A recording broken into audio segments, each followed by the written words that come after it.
Hi, I'm Maddie, I'm Karina. and this is Everything But the Fairy Tale Thing. Today's episode, we are talking about the little dragon of Postojna Cave. Cool. I'm assuming And this is less traumatic than when I did a dragon episode. yeah, actually, I have in my script. It says probably the cutest legend we've ever covered. Seriously, it beats the Last Mermaid story. It makes up for my previous story, which was Black Annis. And Yeah. haha, Karina, my dragon is better than your dragon. I don't think my dragon is hard to beat, though. Anyways, so Recommendations. yes, should I go first? Sure, go for it. All right, since this episode will be coming out beginning of November, I'm gonna recommend Knives Out because that's a fantastic movie. It takes A place good around movie. Thanksgiving. I I'm have gonna watch it November 1st. I have So Chris Evans vibes going on right now. Not as much. I have an actual white sweater.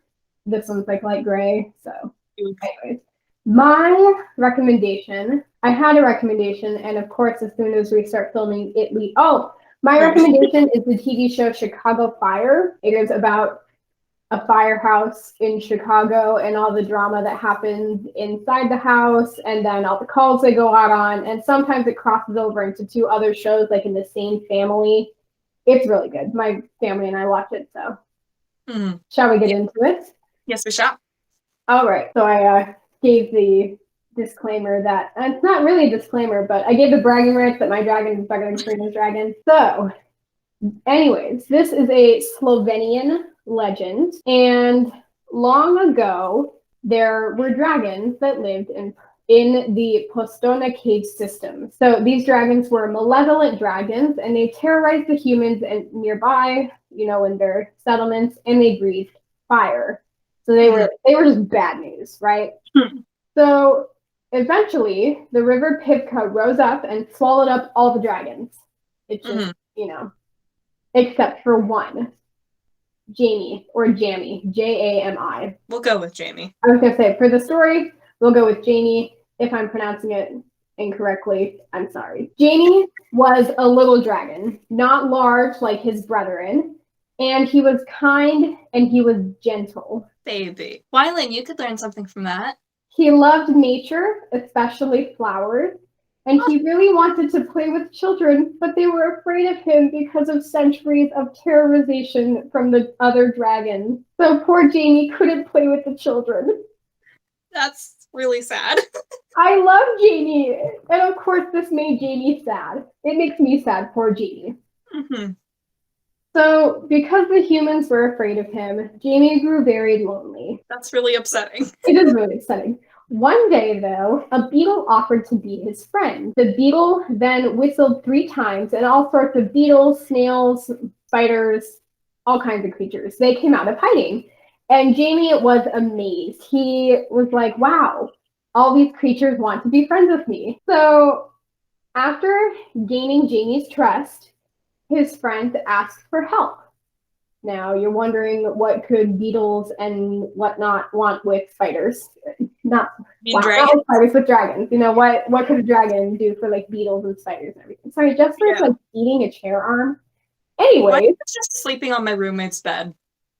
Anyways, so the beetle and some of the other creatures in the cave were guarding pearls that were inside the cave. And there was a goblin named Switch who was trying to steal the pearls from them. My brain just automatically went swiper, no swiping, and I don't know. That's what I thought while filming too. I was like, wow, this is like swiper, no swiping. Oh man. Isn't that what he said? Every time they told him don't swipe, he got like did a little thing and went, oh man.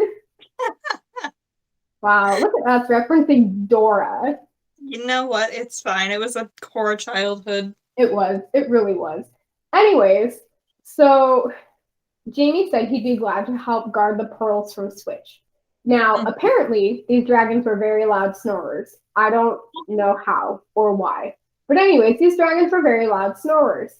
And Jamie was, descended from these dragons, so he too was a loud snorer. He snored so loud the cave walls shook. So, of course, Switch decides that he's going to go investigate the noise. And he finds Jamie fast asleep with the pearls. He went to snatch one, but Jamie woke up. He was like, goblin. Me too. When I hear my cat, you just hear a cat do nonsense, and you wake up, you're like, a goblin. Though alternatively, with your cat, it's really concerning when they're quiet too. That is true. Right now, he's really quiet and he's watching birds out the window, and it's like the cutest thing ever. Anyways, he's gonna really distract me if I keep looking at him. So, Jamie, in startalization, if that's even a word, wrapped Switch up in a tight grip with his tail, and Switch, begged him to release him. And finally, Switch was like, okay, I can do magic. If you let me go, I will grant you one wish. Now, Jamie, remembering his loneliness, wanted to become human so he could be friends with the kids who said that they didn't want to play with him. That's really upsetting. You have friends, Bubby. This whole story, the whole time I was researching, I was like, this is not cute. This is sad. It's really sad, but Jamie himself is very cute. That's fair. I never said the story was cute. You said it was better than the Last Mermaid story. No, it was cute. So. It was cute. Anyways, so Switch didn't know how to do this, but being a goblin and the trickster, he was like, yeah, I can do it. I can make it work. Probably shouldn't have, and we'll see why. But you know what? He was like, yeah, I get freedom. I don't get a pearl, but I get freedom. And this sad little dragon over here can make some friends. Anyways, there was a loud pop, and Jamie suddenly felt himself begin to shrink, from this dragon into potentially a human. So his beetle friend came rushing into the room because it was, just Jamie and Switch alone in the pearl room, the cavern. He comes in, and he finds all the pearls completely untouched, but a tiny dragon with human skin. Now, I thought that was really disturbed, but axolotls? Yeah. Okay, so when I was looking at pictures, like to try and find what he looked like, he looked like an axolotl. Okay, that's a little longer horrifying than what I was imagining. He would basically turn into like an axolotl-looking creature. Okay, those things are cute. They're pretty cute. So he went from like this big old dragon to basically like an axolotl-looking thing. Mm-hmm.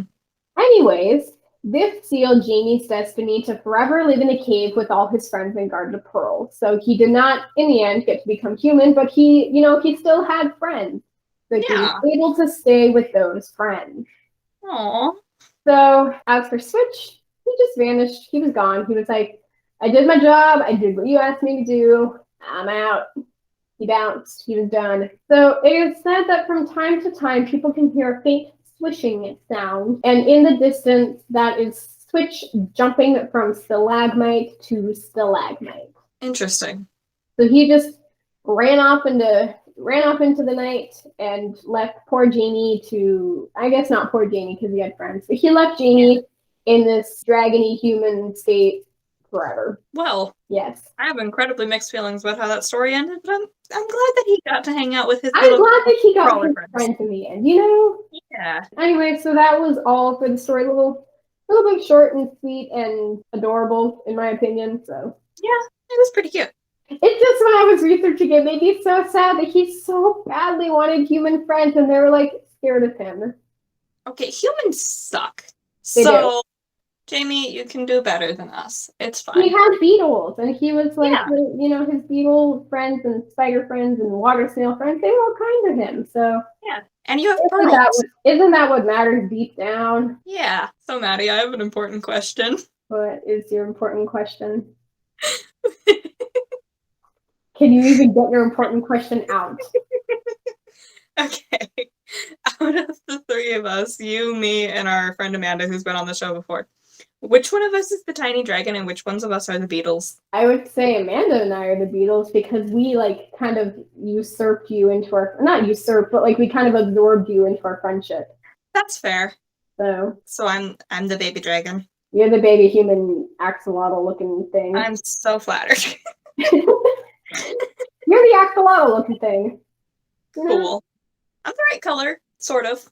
Axolotls are pink. That's why I said sort of. They're flesh colored. I have flesh. I'm glad you have flesh. Yeah, that would it's kind of important to keep your internal organs and your skeleton inside of you, where they belong. Weirder. Anyways, what's coming next week?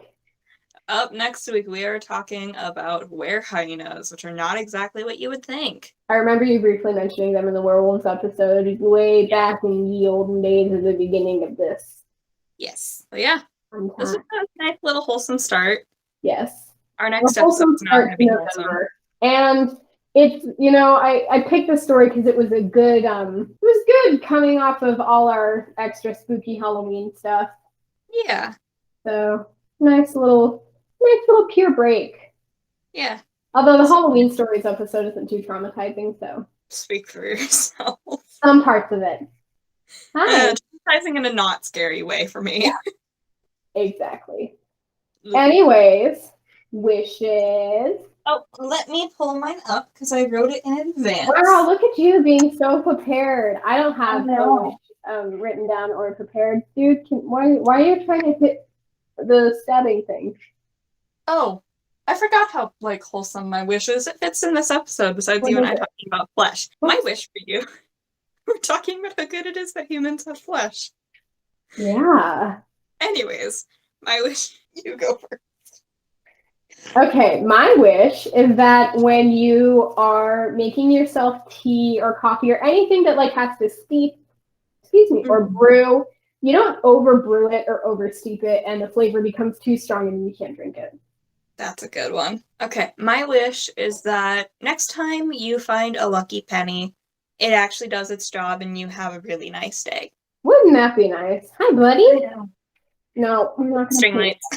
Whoa, careful. He says, anyway. I want to be part of your set. Toodaloo, kangaroo. I wish we could get Wyland to come say hi, but he is napping. Anyways, thank you so much for watching.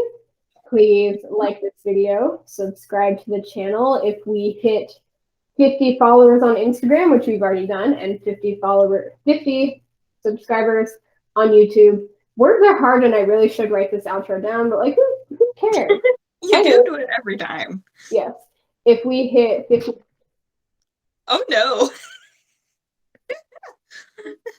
If we hit 50 followers on YouTube, you know what I mean. I will buy a poster of Loki because, cardboard cutouts are hard to find these days and super expensive. And if we hit 100 followers and 100 subscribers, Karina will buy a Shang-Chi poster.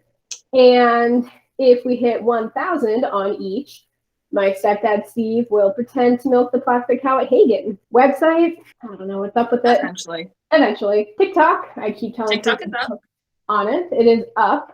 Yes. We have ideas on what to post, but we have not actively posted on it. The TikTok should be up and running by the time this episode is up. Yeah, I think I'm going to post again sometime this week, so... Gotta hop on those TikTok trends, those music trends, they pick those songs and you hear them 40 times in a row, and you're like, Hey, our first TikTok got 96 likes, which is actually not bad for our first TikTok. No, it's not bad at all. I still think you should put that one song with a bunch of gods and goddesses that we've covered here. Yes, I will do that. But anyways, we will... What is this? My evil villain hand position. Bye. Bye.